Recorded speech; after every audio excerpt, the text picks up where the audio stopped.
Why the rich don't pay taxes. Here's a number that should be impossible. In 2007, Jeff Bezos, already a billionaire, paid exactly $0 in federal income tax. Not a small amount. Zero. In 2011, he did it again. Elon Musk pulled it off in 2018. Warren Buffett, one of the richest men alive, has admitted he pays a lower tax rate than his own secretary. And here's the part nobody tells you. Almost none of it is illegal. The rich aren't cheating the system. They're playing a completely different game, one with different rules, written in a language most people are never taught.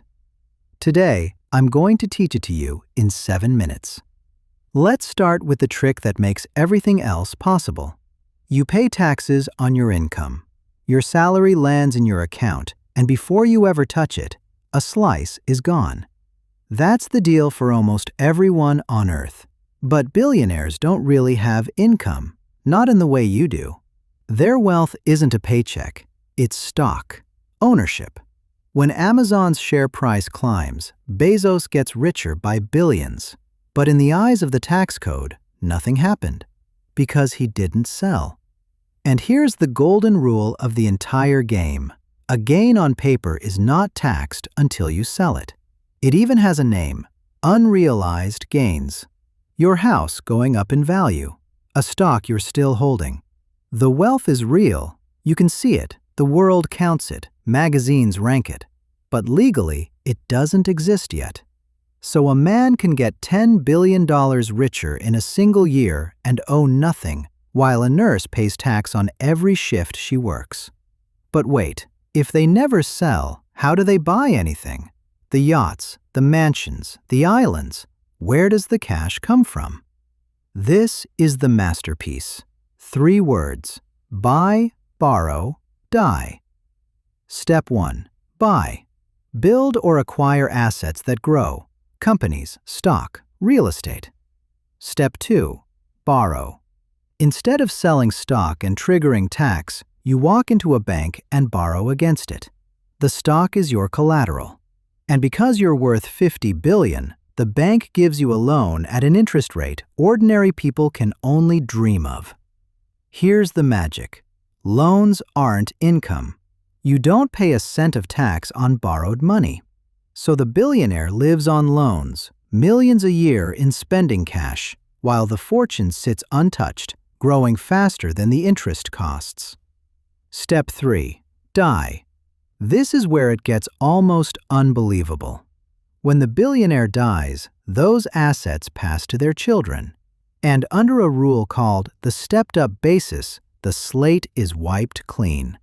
All those decades of gains, the gains that were never taxed because nothing was ever sold, vanish from the taxman's view forever.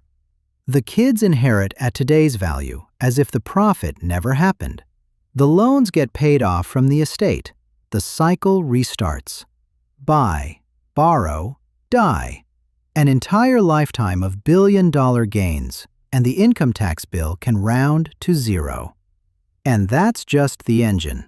There are accelerators bolted on. Capital gains. If the wealthy ever do sell, the profit is taxed at a special, lower rate than wages. Think about what that means. Money earned by money is taxed less than money earned by work. The system is openly built that way. Depreciation. Real estate investors can deduct the wear and tear on buildings that are actually rising in value. A paper loss on a real profit, shrinking their tax bill while their wealth grows. And the loss harvest. When markets dip, the wealthy sell losers on purpose, lock in the loss, and use it to cancel out gains elsewhere. The market's bad days become their tax discounts. Now, why does the system work this way? Here's the uncomfortable, honest answer. Some of it is intentional. Governments want people to invest, build companies, and hold assets long-term, so the code rewards it. Some of it is lobbying. Every loophole has defenders who paid to keep it open. And some of it is simply that tax law is written for people who can afford to read it. The wealthy don't do their taxes in an evening with a coffee. They hire armies, accountants, lawyers, estate planners, whose entire job is to make sure no rule is broken and no dollar is wasted. It's not evasion. Evasion is illegal. This is avoidance. And avoidance is just chess, played with the rule book the government published. So what does this mean for you?